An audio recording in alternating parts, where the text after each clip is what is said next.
All right. All right, let's do this. Welcome to Pure Cringe, everybody, the podcast by and for book lovers and the Bravo obsessed. My name is Maria McQuaid. I am your host, along with my dear friend and delightful person in general, Michelle Barczykowski. How the fuck are you, Michelle? I'm fucking great. How are you? I'm delightful. You are delicious, delightful, oh, delectable. You are delovely. Delightful. That's someone's name. I know a delovely, I think. If not, it should be your next dog's name for sure. Delovely. Delovely. I'm so excited to be doing this with you today. I really love when we get together and do these, especially the ones that we've been doing lately that are the rewatches and recaps. Mm-hmm. We're calling it Feels Like the First Time. It's our rewatch series. We are now, I can't believe it, we're on episode 5 of The Real Housewives of New Jersey season 1. Isn't that insane? It is. It's a treat for me because when these came out, I was not interested in them. I also, whatever I was doing. So it's kind of fun to look back and knowing everything that we know about what they've all gone through, right? It's a different lens. It's so a lot of fun. It really is. Honestly, I cannot get over how beautiful they are. I feel like every time I see one of them, they're beautiful. Do you know why I think that? Because now I feel like they're so fucked up looking. I feel like they've all had surgery. So they're all like caricatures of themselves. Whereas I feel like Teresa actually has moments where I'm like, you know what? She's actually pretty. Now she looks so hard. She's had so much work done. Jacqueline, Danielle, even Dina.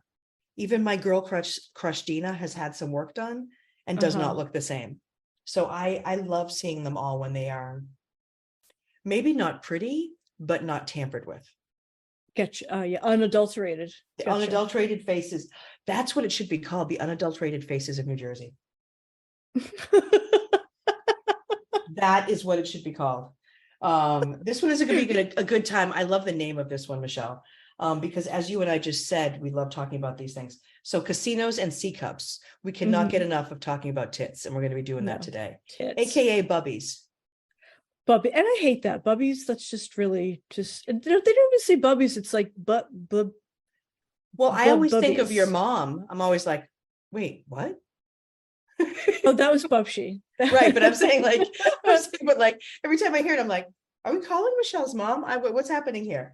But I think that like a lot of, I know people who do call their grandmother Bubby. Yeah. And I don't think they mean booby. At least I hope not. No, they sort of say this like boobies things. They say like my boobies. They have the weirdest accent. Like boobies. We have to say water in order to get there. And my daughters drink water. That's how we have to get there. And, this episode, I have to say, and I think you mentioned before we started recording, this episode, spoiler alert, is not as exciting, but I think it's more than made up for in the level of cringe. The cringe is high in this one. The cringe was, I had a hard time, like just picking a cringe point. Like, I'm not kidding. Like the whole time, I think I just had the blanket over my head. Like I was like, stop, you cannot do that. Yeah. Well, any episode any episodes that begin where this one begins are always going to be a problem, because if it starts at Dina's house, it's only going to get worse. This one actually starts in Dina's kitchen. Teresa comes over to visit Dina. And she starts talking about the fact that, with all the drama, I mean, they talk about like this thing with Danielle is like consuming them day to day, but she says with all the drama with the book and Danielle, they've decided to go away to Atlantic City, which is like, what, 20 minutes away? Yeah. Teresa says, I was just like, oh, this cast trip has got to be the worst one I've ever heard of. It's like, really. It's literally going to the next town over. Teresa says she hasn't gone away without her family in 9.5 years. Michelle, is that a thing? Yeah. What? Yeah, that trip, that Savannah trip you and I took, I that was the first time I'd been away without my family, like or some portion of my family. And how long? Like since I had Stefan, like since my first baby. Yeah. Seriously? Yeah. Oh, wow. You trusted me. I feel even more honored. Yeah, because I can't relate to that. Like I'm here, I'm in Massachusetts for 20 minutes. I'm like, when the fuck am I going to get out of here? Like I'm planning my next trip. So I can't imagine that she's saying she hasn't gone away in 9.5 years, especially like locked in God only knows where with Juicy Joe and those screaming children with baby Hulk. I can't. We'll get to that screaming later. I can't. It's cute because, I feel bad because I like I said, I do like Dina, but like she's such a fucking nothing burger with cheese. Do you know what I mean? Yeah. Like she has nothing going on. Her, like I said, she's a nothing burger. I love her, but like all she has to say is how much she misses Lexi so badly. But she realizes that these summer trips are going to continue. The father clearly is Greek. They're going to be doing this every year. They go to Dina's room, which, Michelle, did you fucking see this? What was the situation with that room? What style is that called? Is that like Baroque vomit? What is that?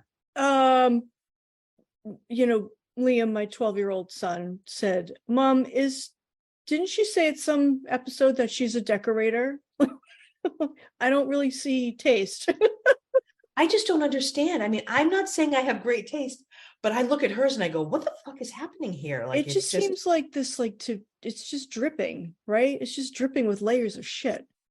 If Iris Apfel was into like animals, I just feel like it's just so many layers of shit. You know how she wears like 400 layers of bracelets? I feel like that's Dina's glasses. Yeah, I feel like that's Dina's taste. It's kind of. But Iris looks good compared to Dina's shit. I don't know. Iris pulls it off. I think she knows how to layer. I think Dina just buys more stuff. Yeah, she just collects things, right? She just collects things, and then some of them are sparkly, which is really insulting. Well, that's the terrifying part. I feel like I don't understand. Like. Don't understand. She starts picking up, even her clothes are so bad. She starts picking up some of the outfits that she's going to take with her. And I finally learned what Chucky means. She said if she bends over, I was so happy. I almost passed out. I actually made a noise. I went, ah. She said if she bends over, her Chucky is going to be hanging out. Yeah. And Dina bemoans gaining 10 pounds. And I'm bored, Michelle. Yeah, I'm so bored with that. I'm so bored. I don't give a fuck. And then if I didn't give a fuck enough, we go to Caroline's house where I can give a fuck less. Because as much as I don't want to say being bad. Like I think Caroline's great. Her kids are great. This is so boring. The scene is so filler. It is so fucking boring, but so I love how what happens. Tell us what you take this one. Just said, let's see. Albie spills water out of the punching man, right? So he punches him and he's ballasted with water and not sand. Spills all over like the basement rug. And of course, I'm thinking like, oh, who's going to wipe that up? Because it's going to go moldy. And the first thing Caroline comes in and she's just like, well, who wiped that up? We'll go get a towel. Who's going to wipe it up? And I'm like, I'm thinking the same fucking thing. Like they're all like, Lauren did it. Lauren did it. Yeah. Yeah. So anyway, yeah. So that was really fucking boring. They're fortunate enough to have a trainer and can I say, I have to say, Caroline has got a great figure. I mean, her tits are way too big, but she's like tiny everywhere else. Yeah, she does. She actually no, I think in like the first episode, she had on a dress. And Brian was like, wow, look at her in that dress. So it was like a nice wrap dress. She had on heels. And the big boobs sticking out. The theme. Yeah, I mean the boobs are, they're a little bit much, but this is other than that. I was watching her work out. I was like, wow, she's got a great figure. And I like how she says, I would be remiss if I did not take advantage of the fact that I have been given this. She's just everything with her is it's a primer on how to be an Italian. So the girls, the big trip happens. So the girls arrive in Atlantic City, again, 20 minutes away from the house, at the Borgata. And Jacqueline says that Dina is getting mad. So I didn't even remember this part, but that Dina is, Jacqueline's starting to feel it in the relationship, that Dina is like not into the fact that she is still friends with Danielle. Mm-hmm. So Jacqueline says that she stayed home. And my instant thought was, I have a funny feeling you weren't invited. I think you're correct on that. You're correct. I think she was uninvited. And so then we have that quick scene where Dina admits that she shared the book with friends and family, but did not bring it around to town. She says that, she doesn't have the time for that. She doesn't have the if she time. wanted to, she says she would have gotten her mugshot and put it everywhere all over town, but she doesn't have the time for that. Between here and Atlantic City, she would exactly. Yeah, because she would have taken her cute little car and gotten Waldo, and they would have gone and done that. Yeah.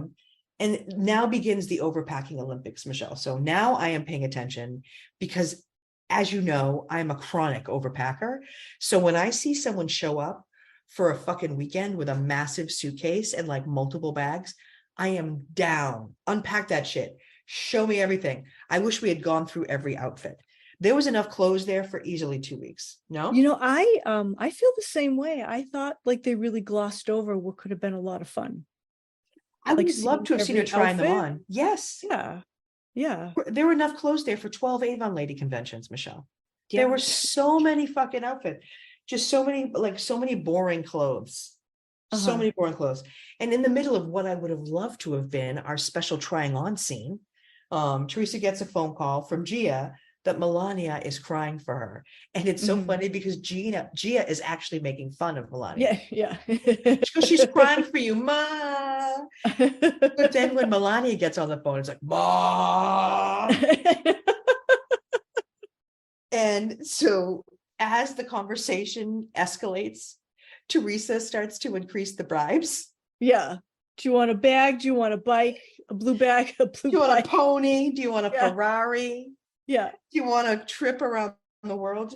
She finally tells Gia to give her lip gloss. Yeah, just give her lip gloss or something. Yeah, give her lip gloss. I don't want to get upset. It was cracking me up. I feel like that is more of what I would love to see in this episode, is like scenes of the three of them together, kind of, like Teresa and Dina and Caroline kind of being goofy. I love them looking at each other's clothes. I thought that would have been fun. Yeah. I mean, Caroline is wearing literally pom-poms right down the front of her dress. I almost fucking died when she got out of her car. And I was like, what on God's earth is that? What? Yeah. Like I said, what in the fucking fashion bug, Michelle? I have no idea. What in the fucking fashion bug? Yeah. I have no idea. So all of a sudden we go, if we wanted an upping burger with cheese and fries, now we're going to go to Jacqueline's house. So we are going to the kitchen, the very brown kitchen. The brown kitchen. Yeah. With our second favorite person who lives in Jacqueline's house, Ashley, to discuss her summer school grades. And I am instantly bored again. Bored, yes, but she's doing better. She's doing good. She is. She shows her grades and they hug, and then she broaches the car. She broaches one of the car. But Ashley's like, well, can I have a car now? And I love that Jacqueline's saying, like, at that age, kids are driving Mercedes, BMWs, Hummers. And if Ashley only knew that she had this fucking brand new car sitting in a warehouse somewhere, but Jacqueline says if she proves herself in summer school, she can get a car.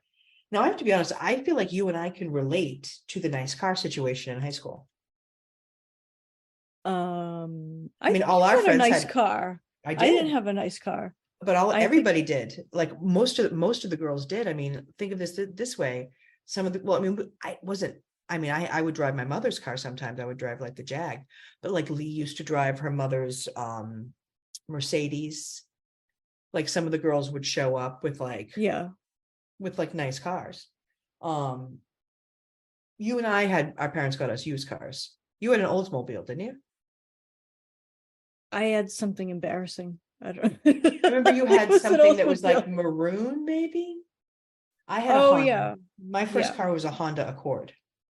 Yes, I remember that. Yeah, my parents weren't gonna let me. They weren't gonna let me drive like their Lincoln. So I don't think I wanted to drive the Lincoln. I used to be terrified driving. My father had one of those, remember the big Cadillac, the Fleetwood Brougham that looks like a limo. That thing was so terrifying to drive.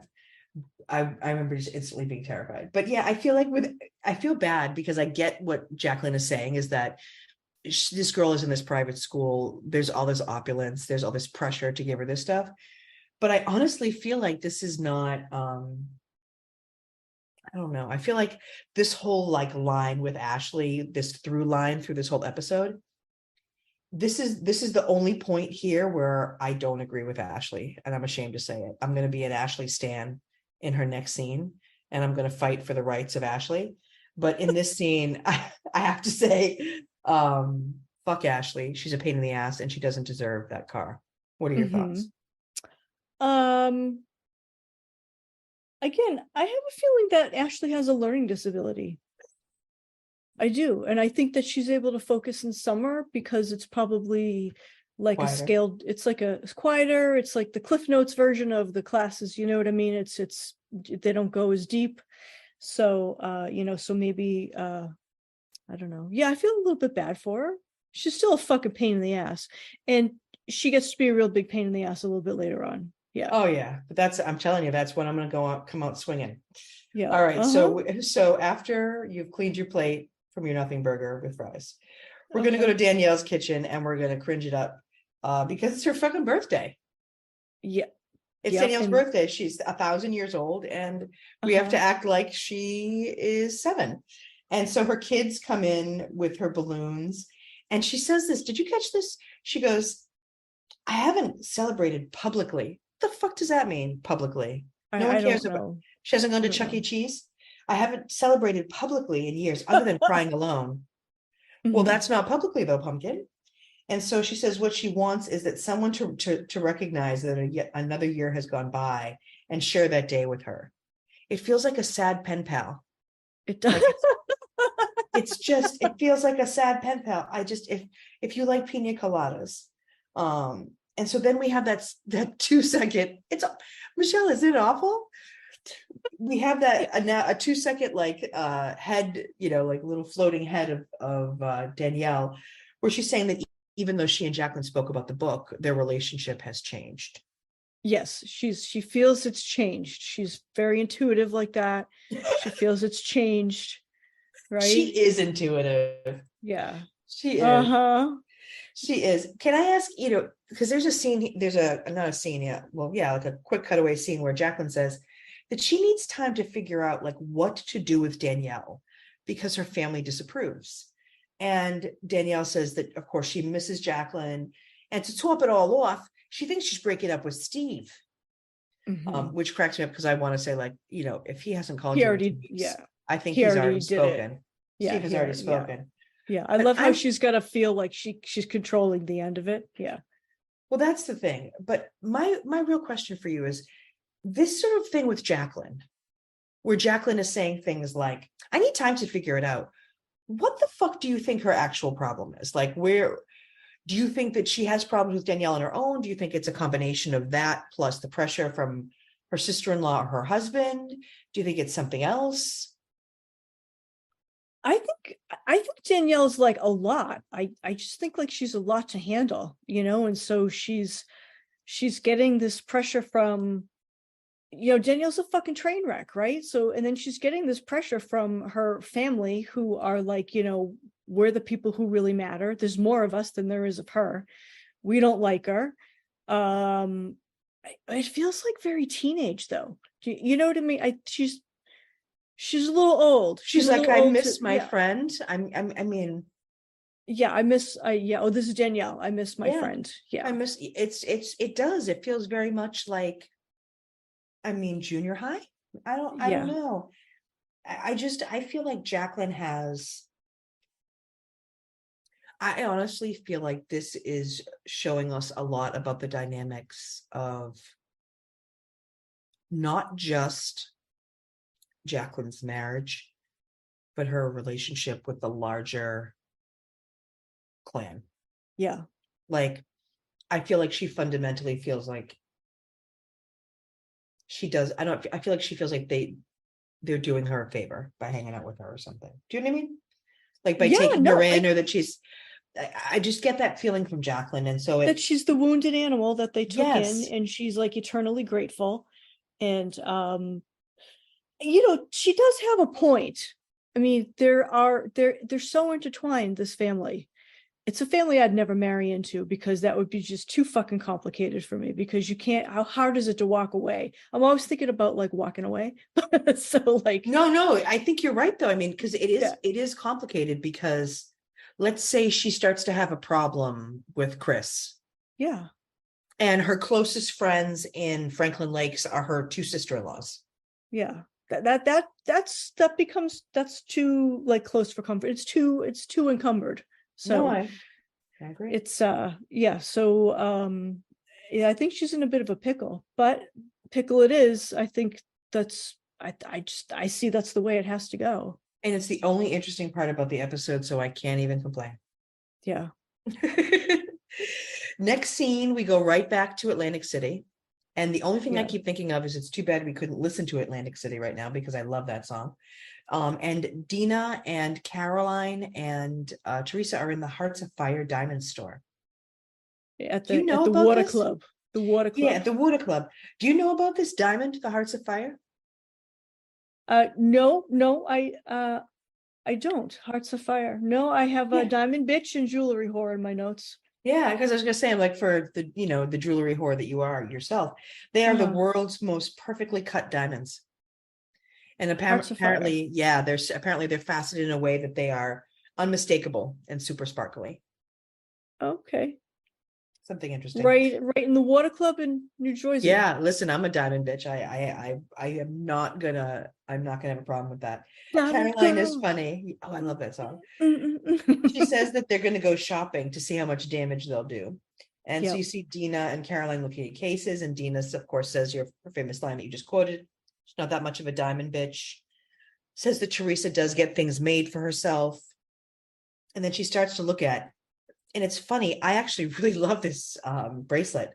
I love things that are bezel set. Yes, it's beautiful.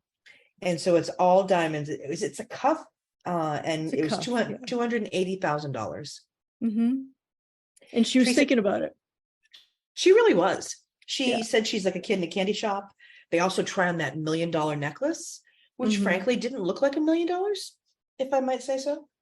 With my untrained eye, it looked very generic. It didn't feel like statementy. It almost felt like it was so over the top that it would obviously look fake to me.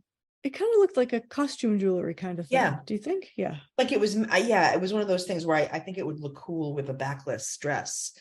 And that's what Dina does, is that, she actually puts it on so that like it's backwards. And Mm-hmm. and our friend Pam, do you remember our friend Pam? Dina's friend Pam is there completely randomly. Yeah. Yeah. So Yeah, the part random. of Jacqueline will be played by Pam this week, ladies and gentlemen. Don't fucking notice the new Darren that has showed up on your screens. I bet she was trying out to be a housewife. You mean the Darren from Bewitched, Bewitched? yeah. Hey, I'm in Salem. I gotta have a throw. But isn't it weird though? Like Pam just shows up randomly.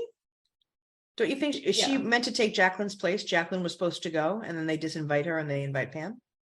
I don't know. I mean, I think, or were they playing with friends of at that point because it was because it was like early in the show. Were they? I don't know. That's a good question. I'm honestly I'm a little done. I'm not sure. I actually just assumed always that she was there because Jacqueline was supposed to go, and they Okay. had room for a fourth person, and that she's like trying out to be a housewife. Okay. It's very strange, because we have that scene where Caroline says, I mean, actually, Caroline and Teresa both go out of their way to tell us that they don't have a problem with Pam. Yes, that I did. That was interesting. Why? Yeah. Maybe Is it supposed to? Why do we even meet Pam? What's she there for? I don't know. To not be Danielle? Yeah, I don't know. I don't. Well, I guess this is how it seems to go with these people, though. You know what I mean? They're gonna sort of size you up and give you a category. Problem, not problem. Well, that's what I was just gonna say. I feel like literally, because Caroline, like, she really does go out of her way to say, I don't have. She says, I've never met Pam, and she never gave me a reason to dislike her. What a strange thing to say. That is really strange, because do you just start off disliking people? That's what I'm very you know? confuzzled by this. That's why I was just like, I feel like Pam is meant to let us know that like she's not Danielle. Yeah. Then they move on to this really strange, and I didn't read it as a lingerie store when they first walked in, but it looks like high-end lingerie and bathing suits, is it? Yeah, I thought it was bathing suits.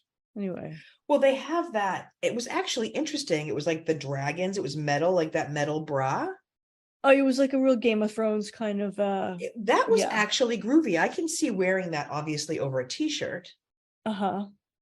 With maybe a tarp over myself, but they all try it on.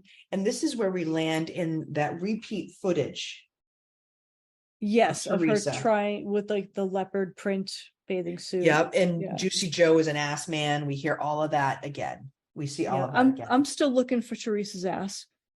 Yeah, I don't know what she's talking about. I mean, Yeah. she has a great figure, but I don't know what she's talking about. So the stuff that cracks me up is that she says that she wants to wear lingerie and put on shows for him. So it shows for him And then she says what? Bedroom. Once she wants to put a pole in her bedroom. Michelle, please. A pole in her bedroom? Teresa is like so ditzy. She would make the scene with Jamie Lee Curtis in True Lies look like Baryshnikov. Yeah, right. She would fucking knock herself out. She'd put herself in the hospital, this bitch. What I think is God. really funny is that I guess I don't know where to start with this. It's so funny. She really wants to be noticed and looked at and like be number one because like, Danielle gets her fucking agitated that like Danielle's in the picture and she's not like number one. She wants to like give her husband shows and fucking pole dance in their bedroom and because he wants to look at her fucking endlessly. I mean, I guess I don't understand. She really likes herself. She really likes herself. Yeah, and honestly, this whole conversation with her about like the bubbies or like to bubby or not to bubby, that is the question. Whether it is noble in the mind to bubby or bubbies. Like I honestly like whether she's wearing the bikini top or whether she's wearing one of the tops that she brought.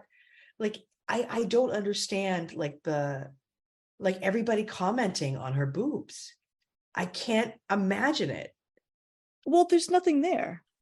She's just skinny. Yeah, she's just super thin. She's just super thin. So, I can't believe she had 3 kids and she has no boobs. And she's such a great, she has like the flattest stomach. She looks like she has nothing. Yeah. And she looks awesome, which I wish I could say for the person in the next scene. And so I'll let you lead on this one, Michelle, because of course this takes place. I was thinking about this. There's been so many lovely opportunities for you to talk about photography because it seems like every fucking 20 minutes in the show, someone is having their goddamn picture taken. Yeah. So, and I am super triggered by this because I just had a headshot session about 4 months ago, and I'm still not over the pictures. They are hideous. I don't want to. I think they look good. I thought I've seen them. I adore you. I adore you, my friend, but I think they're nasty as fuck. And it makes me feel very much like Ashley in this. So I'll be quiet, and I'm dying to hear what you thought of the scene. That is the photo shoot with Jacqueline and Ashley.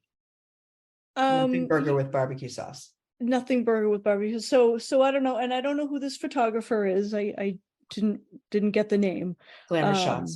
Glamour shots, yeah. And so he's somebody famous because he's photographed somebody famous on some show somewhere, right? So at any rate, so she's, I don't know, they want to do a mother-daughter thing like shot, but then first like Ashley goes and has these photos taken, and she looks nice, but she's dressed up and she's got her makeup done, but she's hunching forward. She's got like a half smile. She's not really into it. And, the photographer's trying to like give her props, and she's obviously increasingly uncomfortable. And Jacqueline's just sitting there looking at her, telling her that she's, you look so uncomfortable. And then Ashley just has a little fucking hissy fit and runs away. And Team Ashley, sorry. Yeah, I know, right? It's like I mean, you tell me. I mean, here's the thing. Like, I think she's so awkward. She's so awkward. She's so self-conscious. Yeah. And I feel like you can't just tell someone to not be self-conscious. You can't. She doesn't feel good about herself. And the way to do this, there were steps probably that should have happened between the decision to do the photo shoot and the photo shoot itself. Like, you know what I mean? Like maybe her going out and, you know, learning some poses from a model, or maybe doing some test shots, or, you know, stuff like that. Like when she holds up that sheer piece of fabric, what the fuck? I know. You know, it's funny. There was it Netflix did it? I don't know who someone did a documentary on Brooke Shields called Pretty Baby. It recently came out, and there was like some scenes where she was just like modeling for the camera, and she just moves. She would just, and she looked like fantastic. Do you know what I mean? And I realized like she doesn't give a shit like what people think, if she looks like a fucking weirdo or not. She's just Right. having a good time posing, and that's what you need to do. And that's not for Ashley. Yeah, I think the kid, I think she's like in her head because she's a pretty girl. Yeah, She's a good figure. yeah. She's wearing pretty clothes. I mean, they don't seem to be her. She seems to be like uncomfortable. She seems Hmm. to me like a man who is not used to wearing a suit, wearing a suit. Yeah, yeah, totally. And so I'm questioning why she had to wear what looked like a semi-formal dress, Yeah. you know, for these shots. But she does. And here's the terrible part. I completely understand why she freaked out, because as Jacqueline was doing all these things, because she was like going, "You're like a tiger." And I was like, Mhm. honestly, while watching it, I was like, what the fuck? I actually said out loud, what the fuck? Shut up, Jacqueline. Yeah, yeah. I'd be looking for something to throw at my mother, like at that I was point. just gonna say, what would your reaction be? I'm curious. Like, am I just a total bitch? No, you're not. You're not. I think Jacqueline's the total bitch. I don't know what Jacqueline expected out of this, and I did Ashley want these pictures? I think she I think she thinks she wants them, but I think if you're her mother, you should know. I mean, Jacqueline clearly does know that Ashley is not confident. Hmm. She thinks the pictures are the way. And I understand that thinking, but it feels flawed. It does feel like there's just a step missing. Like Yeah. if your kid is that awkward and your kid has never done anything like this before, maybe don't put her into that situation and then film it for national television. Maybe don't do Yeah. both of those things. Yeah. Because then Ashley, you know, when she finally talks to her mother, she's like, "Stop saying that I'm uncomfortable." And she says, "Clearly I'm fine with the cameras, obviously." And she's No, referring she's to, not. you know, well, she's referring to the fact that she's on a reality show. And I was like, Oh, I missed that. yeah. Yeah. So I actually thought about it. I was like, oh fuck, she's breaking the fourth wall. I'll tell you the captions, you'd be stunned what you learn in the captions. And then when we move on and it's Jacqueline and just Ashley in the photo, do you remember what Jacqueline said about how she felt? No. Because she says she's so embarrassed because Ashley is insulting the photographer. Oh, that's right. That's right.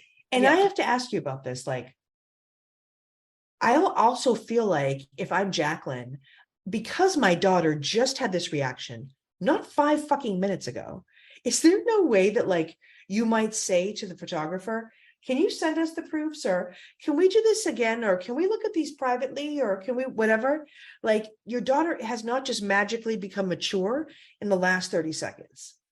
Well, yes, no, I agree. I think, and of course, who knows what they're editing out. I have a feeling that the photographer's seen this before, so he's probably just, taking the mother's lead, right? Because she's the one paying. So yeah, so but Jacqueline's mad at Ashley. She's gone there looking for a fight, I think, to begin with. Mm. So there's something else going on. So yeah, so I think, if that were my kid, I would have been like, okay, we could look at the proofs later, or let's move on to the other thing, or I Because I I just don't feel like yeah. Jacqueline is setting Ashley up a little bit. Like, how is Ashley all of a sudden now going to look at the pictures and go, "Oh, I'm gorgeous. Oh, I'm so glad. I'm so glad we have this time now to discuss these pictures." Yeah, I think it's I don't know, but something, maybe you and I come from the kind of like they call it like the gentle parenting thing, which it's not really gentle. It's just not making them feel like fucking shit. It's like setting your kid up for success. I never want to put my kid in a situation where I'm going to make them feel like a loser. for having certain feelings. Do you know what I mean? Like, Yeah. they need to process the feelings, and they can't always do it on the fly. I'm so confused by why Jacqueline does this. Yeah, it just, I'm glad we're talking about it now, because I had literally written down, like, gotta ask Michelle about this, because it just seemed like after Ashley has this huge meltdown, having her sit down and having to actually look at the pictures. I mean, I cried at the pictures that I got from my headshot thing. And thankfully I wasn't in front of the photographer, because I probably would have cried. Uh-huh. Is that insulting, by the way? Or do you feel like some people are photogenic, and or it's subjective that they look at those photos? Is that how it feels as a photographer? Or does it hurt because you're like, I love these things? No, I think photographers know what they know that what people see and what they think they're seeing are very different. Yeah. So I think they're just So he kind of probably used to wasn't it. actually insulted. He probably wasn't insulted, although I'm pretty sure that he was feeling that she wasn't grooving with the whole process. So they weren't coming out as good as they could have come out.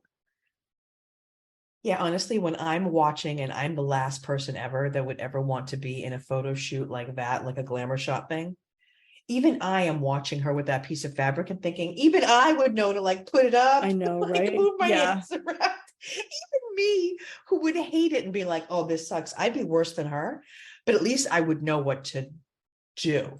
Yeah. She was just like that. Yeah, it was. And I think honestly, too, she was so self-conscious. She Mm-hmm. was so self-aware. So it was really hard. And then, and this is where I have to be Team Ashley here for a minute. I hated Jacqueline's reaction. The fact that she was like so mad at her for that reaction, I thought was really a miss for Jacqueline, because I felt like she was embarrassing Ashley. Ashley did say many times, stop saying that. Like, we see it. She kept pushing and pushing. And then she got a big reaction. And then she's punishing Ashley for that reaction. That's sort of Mm-hmm. how I'm seeing it. It's because I think I'm not a parent. What are your thoughts? Yeah, that's what she was doing. I used to go through stuff like that with my mother. I mean, she didn't do it all the time, but there were definitely patterns that she had of, she would push because she wanted to see the reaction. And then maybe the reaction would be a little too much for Genevieve to handle. And then she'd be like punishing me because I acted out too much. I didn't quite give her the reaction she wanted. So, yeah, so there was like, sort of like a cat and mouse thing. Yeah, I feel like that relationship has got to be tough. And I think the good news for you is that there was enough of an age difference between you and your mom, Yeah. that there was like a level of respect there. I Yeah. think that fundamentally Ashley thinks like her mom is like her big sister. And she said that before, hasn't she? Like in the very Yeah. beginning, she sort of intimated something like that. So, yeah, so I think it's probably hard to draw a line there. Yeah, but I do feel like Jacqueline fucked this up. I really do. I feel like she didn't set Ashley up. And maybe back then you would not have thought to do something like get someone to coach her on posing. But I think today I would think to myself, if my kid had never done anything like that before, I might want to get in touch with like the Kim Gravel or whoever, somebody who maybe did like, I don't know, like elocution or whatever, something that where you could learn Is like Kim how to. Gravel the Queen of Queens, Queen of Oh, Kim of Queens. Kim of Queens? I love Michelle, her. I The love Southern one, her. right? The blonde. Yes. She got She those is beautiful eyes. she's my whole world on QVC. She's so great. She just is like, Wait, I feel like you've seen her reality show, right? You've seen, yes, when but it she was was, only a yeah, couple seasons. yeah, I that, and thought it then was she so became, good. then she and her sisters, they're all on QVC. She, her sister, her mom. Oh, they're all It- so beautiful. oh my God. And the mother, I was about to say the mother is so beautiful. Yeah. They're all like so lovely. Yeah. But like, maybe you might want to hire Kim Gravel to fucking tell you, maybe you put your hips this way and maybe you look here and this is your not your good side. So maybe you tilt your head this way or whatever. I don't know. Today it would be an influencer probably. It'd be some influencer, some Jeffree Star. Um, But I'm glad you agree with me about Ashley. I did. I kind of felt bad for her on this one. But we head back to the hotel, which is honestly, I hate to say it, when I want to hang out at the hotel with Teresa and Caroline and Dina, you know it's going to be a bad day. They're getting ready to head to the pool, and Teresa is holding them up because she is having a fashion show. And so Yeah. I finally get my moment, but it's not what I'm hoping for. She just dumps out a bag with bathing suits onto an ottoman. And she's like really nervous about it because they're pressuring her to get the fuck out because they want to get their tan on, right? And Dina is cracking me up. She's like, I could be Teresa for a day. I want to be carefree. And I want to go, you don't want to be that kind of carefree, honey. That carefree is going to get her in the fucking clink. Yeah. Clink, clink. And that's going to get her the fucking clink in a couple of years. And so it cracks me up because, you know, her only concern is accessories. Caroline says that, you know, she's a living Barbie doll. And I was like, oh, she's fucking tax evasion Barbie.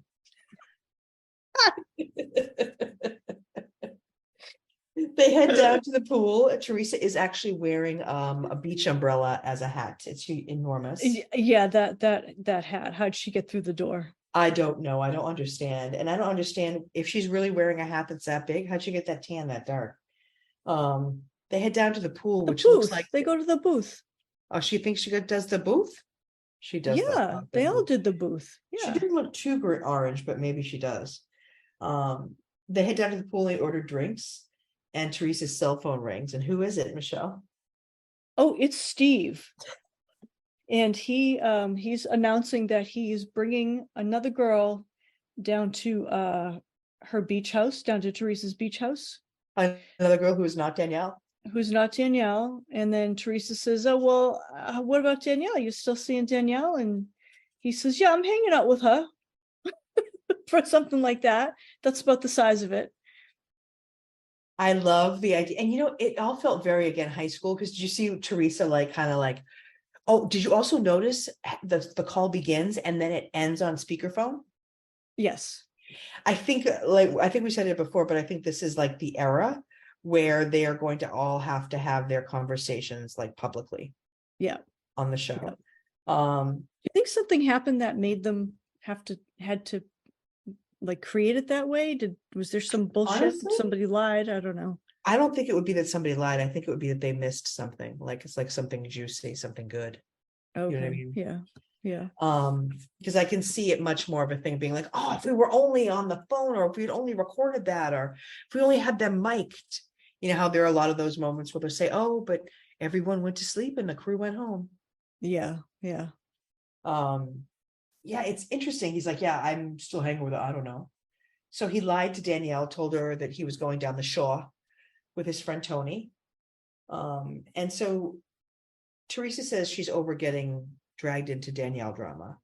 I really don't know how much drama she's actually being dragged into, but I think she's now just piling on with everyone else. And then inexplicably, out of nowhere, Dina shows up wearing one of my dad's shirts from the 70s. Did you see that? Yeah, I did. She took my daddy's shirt. That's my fucking father's shirt, and I want it back. That's my daddy's green shirt. I have pictures of him in it. That's not okay. I want that shirt back, honey. She says that wherever they go, she has to come into their lives. Like they can't avoid her. I honestly feel like they're like over dramatizing it a little bit, unless there are scenes that we're not seeing. But I almost also feel like the only person who has the real complaint should be Teresa, because not only did she have to hear weird shit from Danielle, she probably has to hear shit from Juicy Joe, who hears it from Steve. Yeah, probably. That's Also, there's the fact that Teresa really likes all the attention on her, which she's proven. Ma'am. Yes. So, you know, this is the beginning. Yeah. And honestly, it's weird to me that like this, I'll put it this way. I think that if the guy that Danielle was dating was not connected with Teresa, I was thinking about this. If that happens, let's pretend this is a sliding doors. Have you ever seen that movie, Sliding Doors? Yep. So this is our sliding doors moment. So let's say that the guy that Danielle starts dating on the show is not Juicy Joe's friend. He's just some random guy. Yeah. without the involvement, without the connection, without something to bitch about, does Teresa become a regular on this show? Does she become a regular on the show? Yeah, like, is this her last season? Is she so boring? Is there nothing like, because think of it this way, she only has she has three storylines: Bubby's, daughters, Danielle.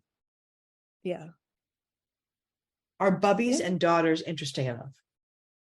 No, I mean, she's really not very interesting. She's really, I mean, I really wonder, Michelle, I wonder if she did not have this big fight with Danielle, if she didn't have this beef. yeah. Because I think a big part of this is that she knows a lot of these details. So like Dina doesn't know the details, like about the blowjobs and about the blah, blah, blah, blah, blah. Dina doesn't fucking know that. Teresa does, because she hears it from her husband or from Steve directly. Yeah. What if she doesn't? What if she's not part of it at all? What if she has nothing to, what if there's no dying of the light to rage against? then I think Danielle stays. Right. Does Danielle become the Teresa Giudice? Yeah. I wonder. Maybe. Yeah. I mean, I don't know. Like, am I high or does that make sense? Like, I keep thinking to myself, I feel like that's the connection. That's the only connection that Teresa can really complain about. Because of course, Caroline and Dina can be like, listen, she's messing around with my sister-in-law. That's my family. Teresa has no connection to Danielle other than that. I mean, they were friends, but she has nothing to bitch about. Yeah. So she has like no skin in the game, really. No. Yeah. So something to think about. So just want to drop that for little, but going to incept that. I'm sure it's irritating as all get out, like for her to have to listen to the details about Danielle and Steve from her husband. That's what I'm saying. Like, I would not want to do that. Like, think of it this way. If I were dating Brian's best friend, you would get very sick of hearing about me very quickly. Well, either hearing about me or not. And I would get sick of hearing Joe's fucking mouth. He's very crass. I know she's been married to him for a while, but he's kind of crass and gross. And, maybe she enjoys that. But the thought of me having to like listen to him talk about his friend getting a blowjob from my kind of friend would just, I don't know. Well, that's what I'm saying. Like, either Teresa is hearing it. It sounds like she has a relationship with Steve on her own enough that he would call her directly to ask about the Shore House. Yeah. So I'm curious about that, really. So I wonder if, they're friends enough, or that if he's a friend of the family to that level. Yeah. Where he might say it to her directly. Yeah. So something to think about. How about this evening in Atlantic City, Michelle? They go, now we have an additional person. Now we're having tryouts all night. Did you see this? Yes, I did see it. This is the cheerleading tryouts. We've got Teresa, we've got Caroline, we've got Dina, we've got Pam, and now we have a nothing burger with a side of coleslaw, Bianca. And she goes, they all go to a Japanese restaurant called Izakaya, is it? Kaya, I think, yeah. They order drinks, and it's a really like nothing scene, but it really just ends with Dina telling us basically that she doesn't want to work anymore. Yeah, pretty much. I have this H2O dinner out snooze fest. Poor Dina wants to quit work. Okay. And you know what's funny? She says that, and I keep forgetting she has a husband because he's never around. Yeah, and she doesn't mention what he thinks about it ever. No. She talks about, which is cool, I think, but yeah, it feels like she is hedging, and maybe she's hedging because of him. Mm-hmm. So now we come to where the fun begins in the episode. So we waited a long time for it to get cringy and fun. And now the time has come to raise the roof and have some fun. Mm-hmm. So we are now with Danielle at the Oakland Diner. We're going to have to go there the next time we do a road trip, Michelle. Yep, I was thinking that. I will say, Jersey diners are the best diners. What were your thoughts about Silver Diner? Oh my God, I loved it. Well, I love a diner. I think they're so fun. And I seem to remember, like, in the Boston area, like, we just had a lot more of those options when I was younger. Oh, back in the day. or maybe our options were something more like Brigham's or Friendly's, but Something that felt dinery. Yeah. yeah. Or you didn't know the Jerry Jingle though. That was like right near my No. house. Yeah, because they called that the Jerry Jingle Highway. So that was like, yeah, and it had like jukeboxes and it was really cool. I used to love it there. So yeah, so I remember we had lots of those like when we were younger, and then at some point it became like $100 deal to go out. Yeah, well, that's the thing. It's like, we don't have a lot of diners here in Salem. We used to have a couple. There's now really only one. There used to be one right down the street near Salem State University, but no longer. New Jersey, actually, and that was part of what, and Michelle and I are talking about this great diner that I'm obsessed with, that every time I take a road trip down the Eastern Seaboard, I make sure I stop in, which is in, not sponsored, by the way, but would love to be, in Cherry Hill, New Jersey. It's called the Silver Diner. It's excellent. It's high-end dining in this amazingly cute diner atmosphere. So love it. But New Jersey is known for its diners. That's the thing. Yeah. I think they have more diners like per capita or whatever than anywhere in the United States. I want to say that I saw some like diners, drive-ins, and dives thing with Guy Fieri. Oh yeah, told me Guy. that information. Do you love Guy? I do love Guy. I actually think he's really cool. I'm a Guy fan myself, but yeah, so we're going to have to try the Oakland Diner. So we're going to have to write that down and keep it. She meets Steve, and when he gets out and he's walking into the diner, of course I clocked the Ed Hardy shirt. Yep. But it wasn't until he sat down that I got the full measure of the man. Mm-hmm. What the fuck with the hat? What's on the hat? It's like, at first I thought it was a snowman. I don't know what it was. It's a bedazzled skull. It's a bedazzled Ed Hardy. It's an Ed Hardy. He's wearing an Ed Hardy shirt, and in addition to an Ed Hardy hat with a skull, not just a skull though, Michelle, a full on glittered skull. I've never seen a straight man wear such a thing in my life. So he comes in, and it's really weird. Like, she can't look at him for a second. It's like a very dramatic pause. Uh-huh. Do you see this? And so she starts off by saying, do you have this? You have this stuff written down, right? Or no? This section? Or do you want, because I can act it out for her. So she literally is like, oh no, you act it out. Yeah. She goes, you know I adore you. And he goes, yeah, I know that. And she goes, you're 20 years younger than me. Your mother is probably my age. And then she says, I didn't expect to develop feelings for you. Now, honest to God, Michelle, I don't fucking speak Spanish, but I would rather watch a telenovela 24 hours a day than watch this shit. It is like listening to her talk. It's like painful. It's like being, but to look at Steve's face, and the fucking cringing that he does, and just and the look on his face is shut the fuck up and say it and let me go. Right. And also, I think I have to take a poo. Yeah. In addition, I have to poop. He looks like his coffee has finally kicked in and he needs to move this one along. Yeah. He might be prairie dogging it. So literally, she says, I'm looking for the person that I will spend the rest of my life with, and it's not going to be you. And when she says that, it's almost like he can barely keep himself from laughing. It's the craziest stuff. Yeah. I've watched it a couple of times and I can't tell if he's just like trying to be like, yeah, you're crazy, or if he's like actively laughing. It's really hard to figure out. And he says, I want you to be with that person, obviously. And so then there's a Teresa head again. It's that throwback into where she says that she's no longer speaking to Danielle, but she hears that Steve is with her for sex. Then you go right back to the diner. Danielle says, this isn't easy to say. Like, it's like she's breaking up with someone she's been with for a long time. Forgive me, but I just don't understand like the level of seriousness around this. And then Steve says, don't get all sad. Yes. Danielle, don't get all sad. Dum, dum, dum, dum, dum. And then Danielle with her face scrunches. And that's when I sent you. Did you see what I sent you? The yes. text? Yep. And so that's what she says. Of course, anybody who's Gen X is going to be thinking of the Scandal song, because she says, it's not easy to say goodbye to you.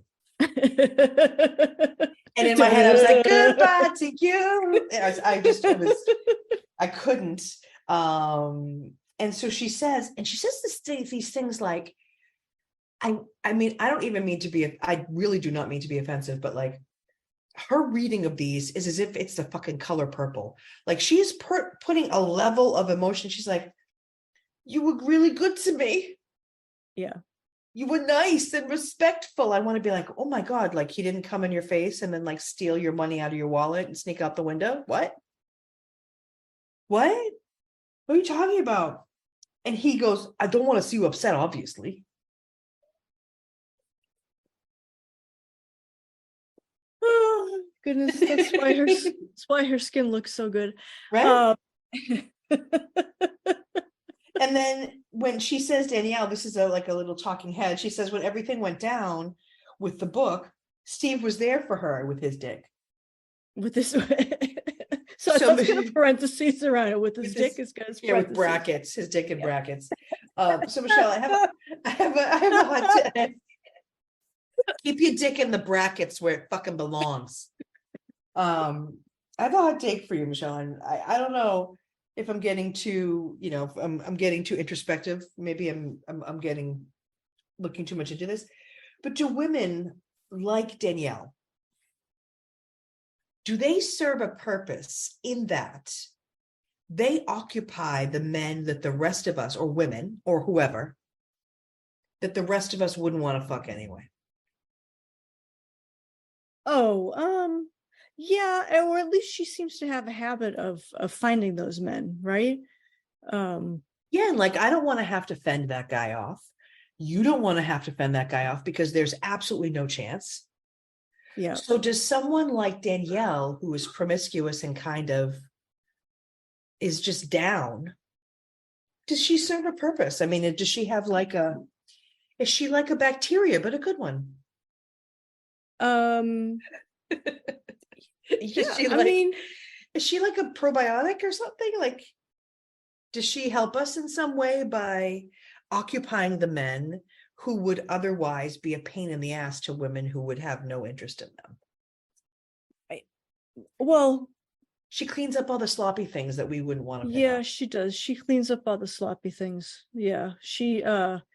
Yeah, and she seems to think that like she's really like, she felt like that she was in a really winning situation when she was, in the beginning of the series when she's dating him. And now she feels like it's so funny because he's already broken up with her, but she's going to go and like seal the deal and like control it. Like it's just to film it. That's what she has to do, I think. I think what we're seeing is they've already broken up. I think they've already broken up, and I think he did it. And I think that she asked him if they could film it.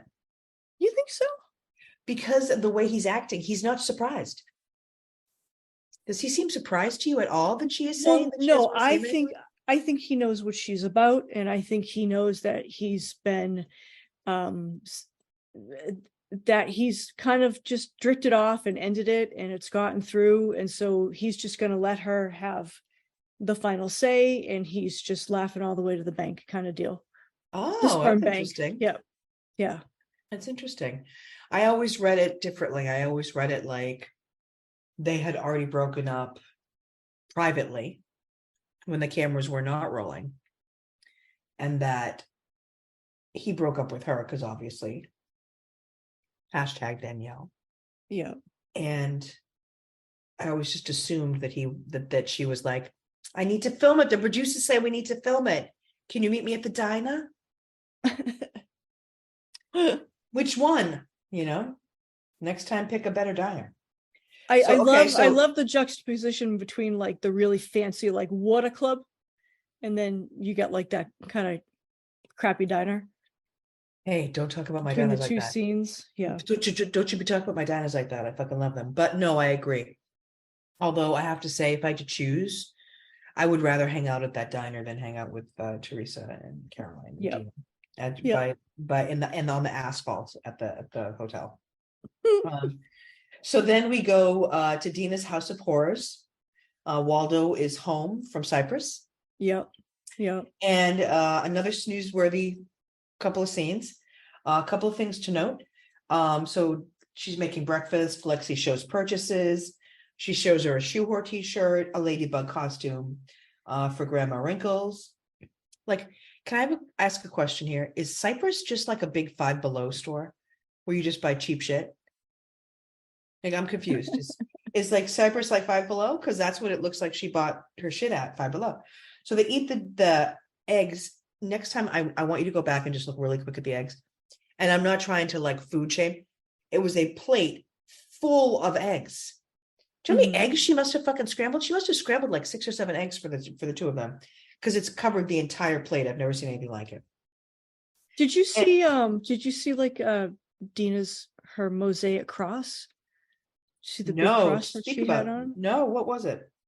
I'm sorry, not that massive, her massive cross. It was like the cross that they hung Christ on. It was fucking huge. You have to go back and see it. Yeah, it was unbelievable.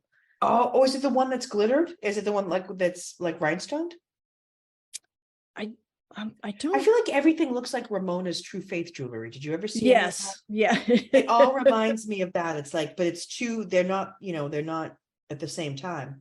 So I don't think that there's any way to do it. But that's, yeah, I'll have to check it out, because I tried to give a fuck about what they were saying, but the decor is the only thing I can think about while they're talking. Yeah, I was stuck on the cross, and that sort of pulled me through the scene.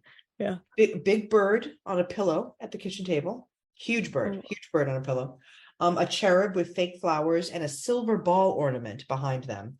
And then I have to ask you, Michelle, did you notice the chandelier? Yeah. Did you see what was hanging from it? Because I always think of you. Glittery These particular balls. flowers. No, these particular flowers remind me of you very specifically. Oh yeah, why? Because I didn't even know what they were until you took them to the prom.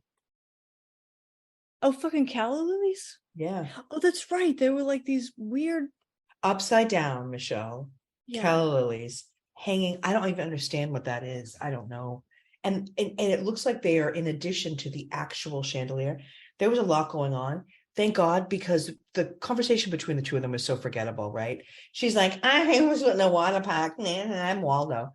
And then literally Dina is just like, I'm going to be around a lot more, blah, blah, blah, blah, blah. Here's a cloche with a painted rooster. Have a great day. A cloche with a painted rooster. Yeah, the decor.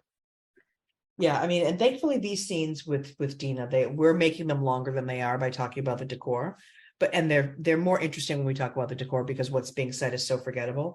It's really not. These are just, they're not even expositional scenes. They're just all moving us forward towards scenes with Danielle. This next scene though, I think was actually cute. So this is Teresa and Familia. I thought this was really cute too. I really liked it. They go to Balocco and they're all wearing black and white. Did you see this fucking monstrosity zebra print? Yeah, I did. But Juicy Joe likes it. He likes it. He likes it. I thought it was really cute. They were adorable. And I love that she said she cooks Monday through Thursday and they go out on Friday. And that does resonate with me, so it's nice. Did you guys do that when the kids were younger? Or do you do it now? Yeah, there's like certain nights that I cook, and then like maybe there's like one night out, and maybe there's another night of like takeout, and then there might be like a get your own-y, which is I like a get your own-y. Yeah, so that's my every night is a get your own-y, by get the way. Every night. But I thought it was really cute. The girls were like ape shit, and he was rolling with it. They were like daddy's girls. He was fine with it. It's so cute. I mean, honestly, I just loved watching them. I love it when they first got there and they start asking for crayons. And did you hear Gia? She said just like this. She said, the broken one is not mine. Just like that. And then 2 seconds later, it flashes to Gabriella, who is fucking screaming. And Joe's like, your veins are sticking out on your fucking neck. You know what I mean? Yeah. And she's like, just screaming. And then baby Hulk pops, like just completely pops off. And Gia has to give her toy to shut her up. Yeah. And Joe's like, party's over. And it was actually really cute. You can tell that like this happens a lot. So he's Yeah, very used to it. He's super laid back. Teresa says that yeah. he's really good with the girls. Honestly, I normally would love to make fun of Juicy Joe. I thought he was so cute with them. I could hardly stand it. Thoughts? I thought he was awesome with them. Yeah, Great girl dad, right? yes. Until you Um, go to jail, right? right. That's what happens when you pay cash for shit. Talk turns to Bubbies, right? And so Teresa says that while she was in Atlantic City, she made a decision that she was going to get them. And the conversation, I think, next is basically multiple versions of Joe saying, I'm cool with it either way. Yeah. Because he keeps saying, like, I married you without them, what do I care if you get them? Yeah, do what you gotta do. Yeah, happy wife, happy life. Yeah. We've been married 9 years without them. She says she wants little ones. And then Dina says that she would like to get rid of them, but her husband likes boobs. I gotta be honest, like the way that Dina talks about her husband makes me feel like she's like boxing Helena. Like that he's like obsessed with her and she's like someplace and he just is staring at her face Yeah. Yeah. and her boobs. She's just like a Barbie. I would be like, I feel like if she were my friend and she said to me, oh, my husband likes boobs, I'd be like, tell him you like Matthew McConaughey. Who gives a fuck? Hmm.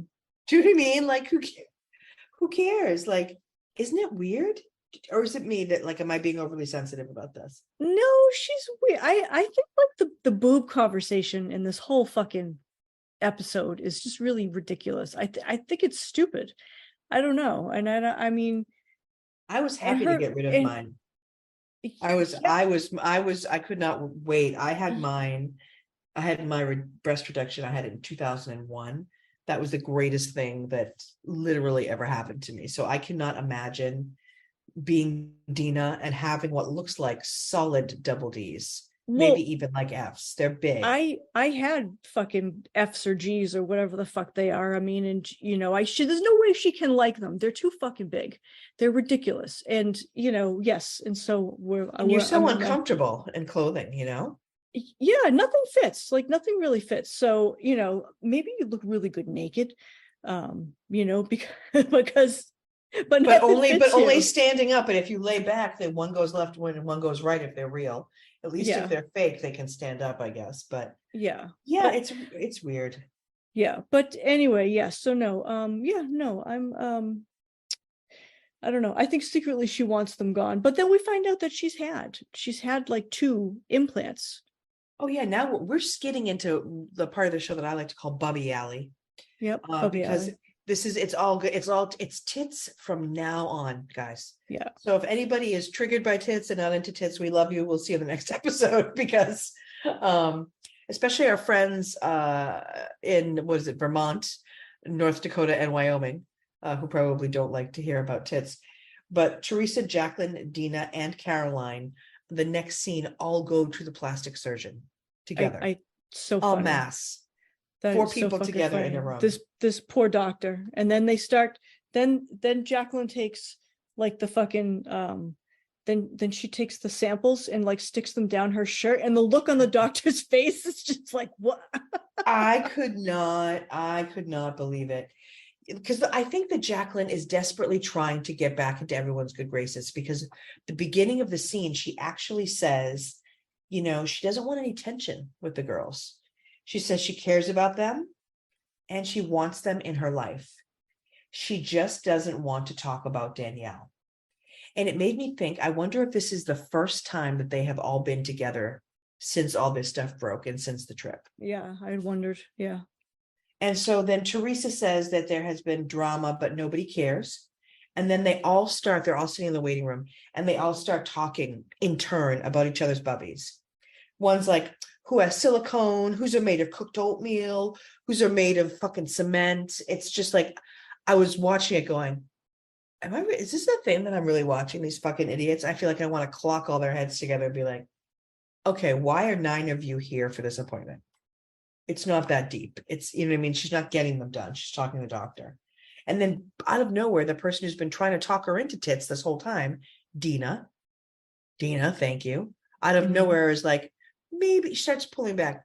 maybe you should rethink of getting them. They're kind of in the way, just what we were saying. They're in the way, it's a pain in the ass with clothes, blah, blah, blah. And after all, she's telling her in the doctor's office waiting room. Yeah. And Teresa says she wants them small. I honestly feel like the way that she does this, there's a fine line. Dina actually says this between tasteful and tacky when it comes Which I to think, boobs. and I think she's on the tacky side. I was just going to say that. And I was just going to say, and this is again, hot take. And I don't know, maybe this is a racist thing to say. I almost feel like this whole thing with the tits, with them having to be bigger or smaller or up or down, is like, it's like almost like foot binding. It's like Oh, the, yeah. Good do you know what I point. mean? It's like trying to create this body Yep. that you normally would not have. And so then Teresa, tells the doc that she's a 34A, and honest to God, Michelle, I could cry. That would be my dream. I would love to be a 34A. I would love that so much. So they're showing the implants, and that's when Jacqueline plays with them. And I think that's why she does it. I think Jacqueline plays with them because she is trying to kind of like lighten things up and be fun. The only part that I thought was kind of stupid, beyond that, was Teresa saying, asking the doctor whether or not he could tell whose boobs were fake, whose boobs were real.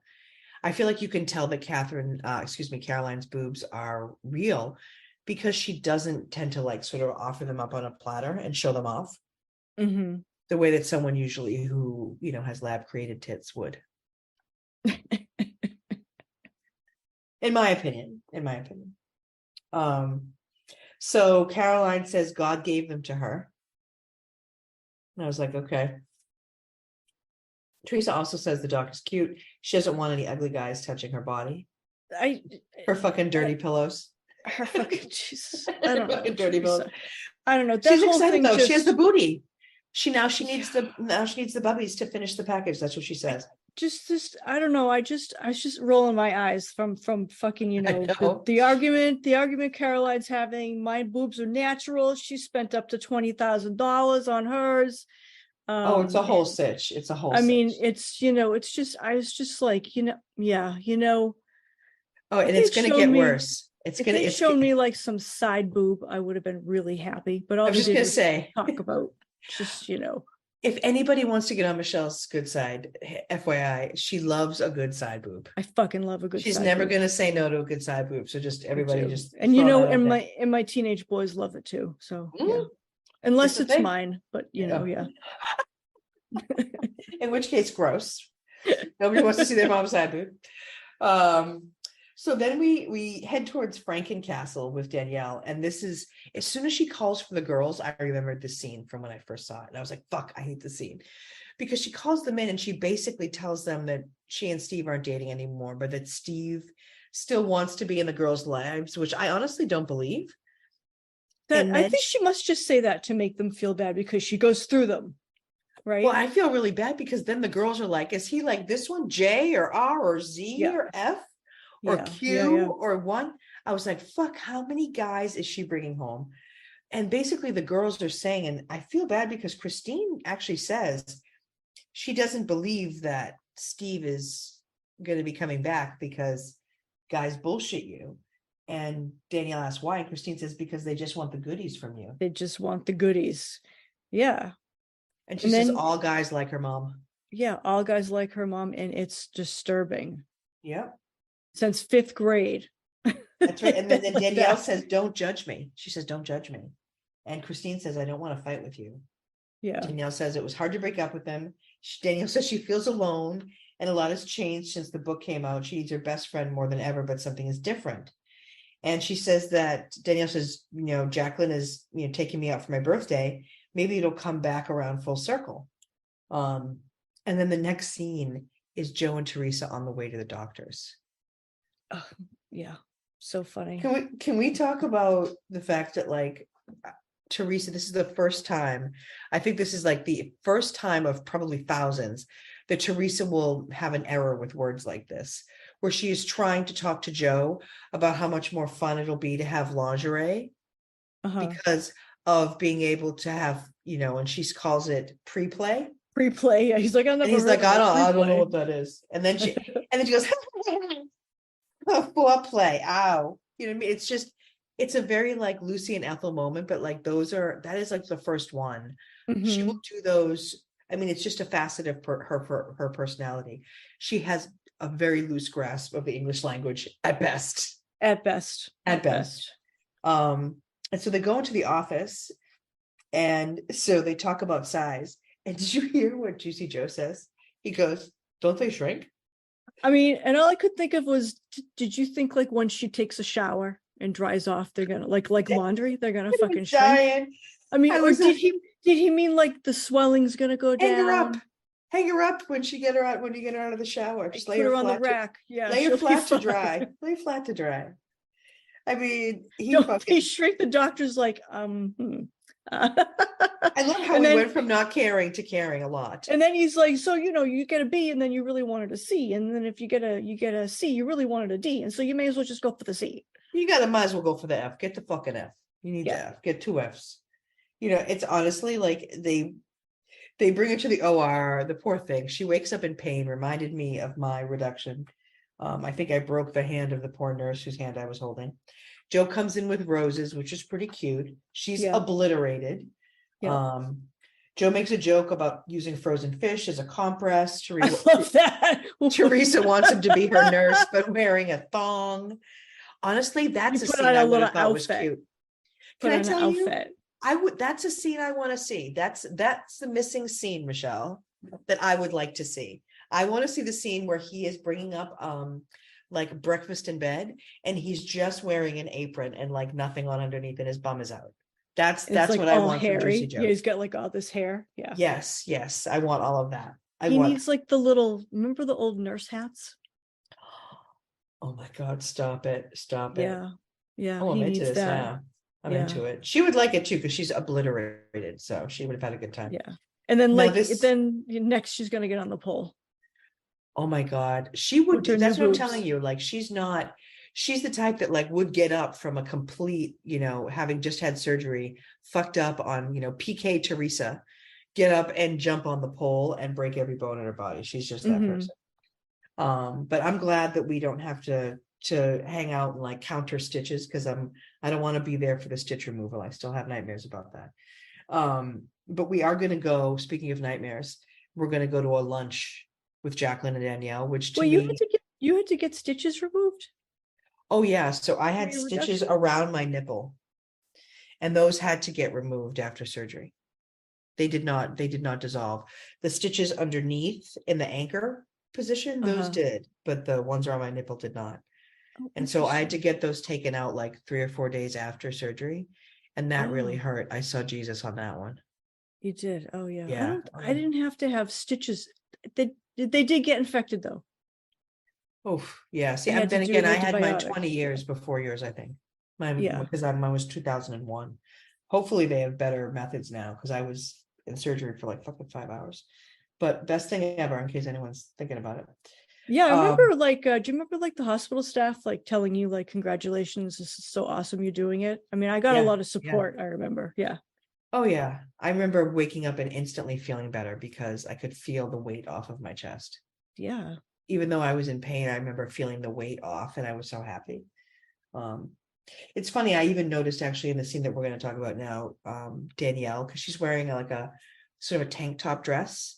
This is a scene where she's going to lunch with Jacqueline for her birthday. So she's wearing like that blue halter dress. Yep. And you can see her boobs, or like some of her boob. And so you can see that her implants are like really, they're far apart, right? There's like, I don't know. Yeah, I was gonna say, I don't know what the word is, but like they're obvious, and not in a good way. Because she's so skinny.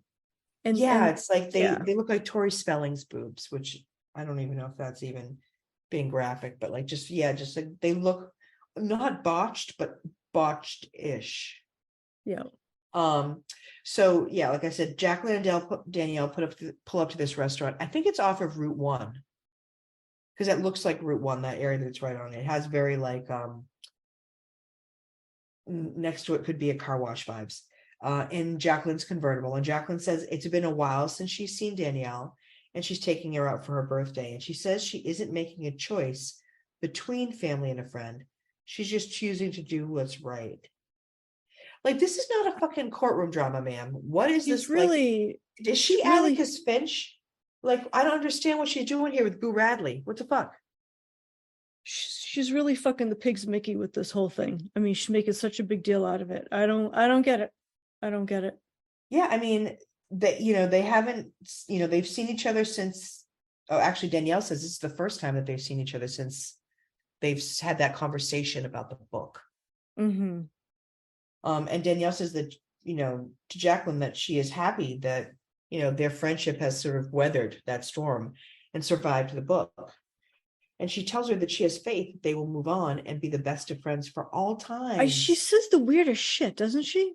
For all times, Michelle. I have faith, Maria. I have faith that you and I. For all times. Yeah.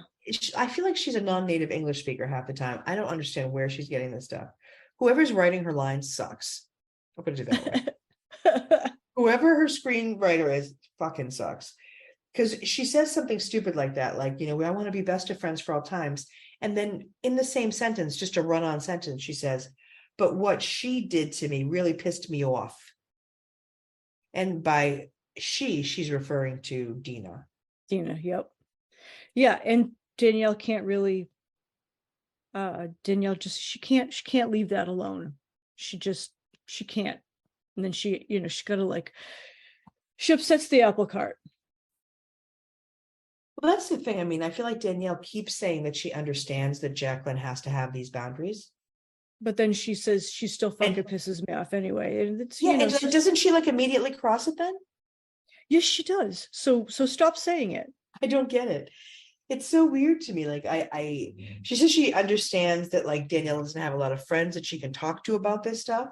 Like, I actually, as much as I have, trashed Jacqueline and I stand behind that in the photography scene, I feel like now she is being trying to be loyal to everybody, right? She's saying, I get that you don't have a lot of people to talk to about this. However, I can't listen to that because this is my sister-in-law and these people are my family. Yeah. Yeah. And then Danielle's like, even though she did to me was horrific. And she's like, and I would never expect you to cross family. Of course, family comes first, but then she just crosses it. And did you see what happened when Danielle said the whole thing about horrific? Jacqueline said, I know. Yeah. I was like, oh shit. And then Danielle, as that little talking head, is saying, I would prefer that she not speak about Dina in a bad light, but it's an open wound and I need to talk about it. Danielle is going to talk about it, whether it's going to upset Jacqueline, whether it's going to hurt her, whether it's going to hurt her family. She's like, Danielle is going to process it no matter what. And I feel it's a very junior high relationship. I think as an adult, I would not do that to somebody. I would probably just, avoid it, keep my mouth shut, or, you know what I mean? Say your piece once and that's it. You don't have to go back. And I think Jacqueline is great in the way that she keeps trying to set the boundary. She keeps going back to it. Yeah. Because she has to. I think she recognizes, Danielle doesn't get it yet. Because she says it again. Jacqueline says, you have to respect that I can't be in the situation and be talking about my family. She says, I can't do it. Yeah, and she couldn't be any more clear. I don't understand. Are we going to get that tattooed? And then Danielle says, I will respect your wishes on that for the next 5 minutes. And then Danielle says that it speaks volumes to her that Jacqueline would take her out for her birthday. Actually, again, I have my moment of feeling guilty, but then, she fucks it all up anyway. She says there is a sisterhood. Did you hear this? Fucking nutbag. There's a sisterhood that can't be broken. And she hopes that Jacqueline proves her, Danielle, right.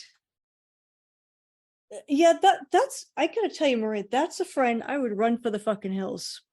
And I feel like I've had friends like that in high school who try to manipulate. Did you just toss your notes? Yeah, I don't fucking. Yeah, have you ever had a friend like that when you were younger? Yeah. And they tried to just set you up and manipulate it and Exhausting. it is exhausting. And then, you know, and then probably you have to have like a big fight with them, and it's the only way you can get them to go away, right? Well, that's, oh yeah, you have to have a huge blowout with them. You have to, you know, flip a table, as they say. Yeah. Yeah, and that's how it ends. Honestly, I feel like every episode ends with like Danielle saying something that's for her sounds super optimistic, but we know, however, it's all going to end very, very badly. She's We like, know. and then I bought tickets on this new boat called the Titanic. I think it's going to be a really quick trip across the ocean. Like, Yeah. it's just like everything she touches turns to shit. Yeah. It She really has the does. opposite from the Midas touch. She's got the Staub stab, The stove stab. and she wrecks everything. She wrecks everything. So that's our episode. Are you ready to head into some categories? Yes, I am. Awesome, Let's do awesome. it. So let's start. And honestly, I'm super patiently thrilled by, or actually, I'm very thrilled by everyone's patience for being so cool about us as we start to gel these categories. So we finally have sort of settled on the ones that we love. So we're going to start with Cringe Mountain, Michelle. So that is the cringiest scene. And because we can't say the whole show, because then, or we can't say like 3/4 of the show, which I know Right. we really want to say. Yeah. So for you, what was the scene that was the scene that was right on top of Cringe Mountain? When Danielle's daughter says that, you know, boys have always had a thing for my mother, or something to that effect. Where are my notes here? Christine. Yeah. And then she says, you know, they just want your goodies. So she's totally got her mother's number. And I just thought, like, wow, like that's like, if I had a daughter and I heard her say that about me, I would be devastated. I'd also be a fucking total slut whore. But yeah, I mean, if your daughter's talking like that about you, you're gonna be pretty bad. All right, but her cool. daughter's too young to be talking like that. Well, her daughter's too young to know she's that. too keyed into Danielle's relationship, and that's not cool. No, it isn't. She's not letting her cringy. Children be children, and I really disapprove of that. Well, and she thinks she's doing something. She thinks she's doing something good by bringing them along, and I'm with you. I think it's better for them to be left out. But yeah, I agree with you. That is a very cringy scene. That is not my cringe mountain, but mine is the really, I mean, I hate to say it, but the whole diner scene. The entire breakup scene that takes place, and actually all of my my nominees for all of the categories today, there'll be a theme that you'll notice. But yeah, the first one is the diner scene for sure. How about fashion disaster, Michelle? What was the grossest bit of fashion that we saw in this episode? There was so much, it's hard to keep up, I realize. I lost my shit with Caroline's fucking white pom-pom outfit. Like she would go to clown school now. I couldn't handle it. I don't know what the fuck. I don't know. I don't know. Yeah, I told you, like, it's I look at it now and I'm like, is that like Lane Bryant? Is that Fashion Bug? Like, what the fuck is that? Is that something that you just bought in like a straw market? I don't get it. Is it a table runner that you turned into something? It's not cute. Oh, I think it's that. Yeah. It's not cute. Those are good nominations, Michelle. I will tell you that was my nomination until I watched the scene in the diner and I saw Steve walk in with the Ed Hardy shirt and the Ed Hardy hat. Yeah. So for me, it was what Steve wore in the diner. That was for me the worst thing. Yeah. And then lastly, who won the episode for you? Oh, Teresa. Yeah? Yeah. She got her boobs. Got her bubs. She got her bubs. Yep. Yeah. Yep. That's it. It's a good one. She did win some good stuff. I feel though the person who won even more than Teresa though is Steve, because he dodged a big fucking bullet, and he was released from his blowjob contract, and he will live to get a different blowjob. He will. Yeah. He's getting blowjobs by someone completely different right now. Yeah. So all of my categories today were about that breakup scene, because that was for me iconically cringy. I feel really you could write like a thesis on that scene. Oh yeah, I'm sure that there are like acting schools where they could break it down in terms of everything that's happening there. There's a lot of like subtext going on in that scene. for which, sure. you know, which frankly, I'd rather have the real drama, but that's what we're coming towards. And that's what we're going to be moving towards in the next episode of New Jersey. We're actually going to be doing the episode that is called the finale, but is actually not the finale. There's still like 4 more episodes after that. But that is when the table flip happens. So super excited to break that fucker down with you, Michelle. Yes. It's going to be very cool. Before we go, we'd love to thank all of our listeners. We have folks who are listening all over the world, as well as in every state, with the exception of Vermont, South Dakota, and Wyoming. Get on it, you fuckers. Get cringy. What's up? Yeah. What's your fucking problem with us? But before we go, we want to remind you guys to be kind, right, Michelle? Be kind, because anyone can be a cunt, right? Yes. Absolutely. Anyone. Absolutely. It's very easy. Very easy. Thank you so much, guys. Thanks for listening. We'll see you next time. Thanks, Michelle. Thanks, Maria. Always fun. Absolutely. Bye.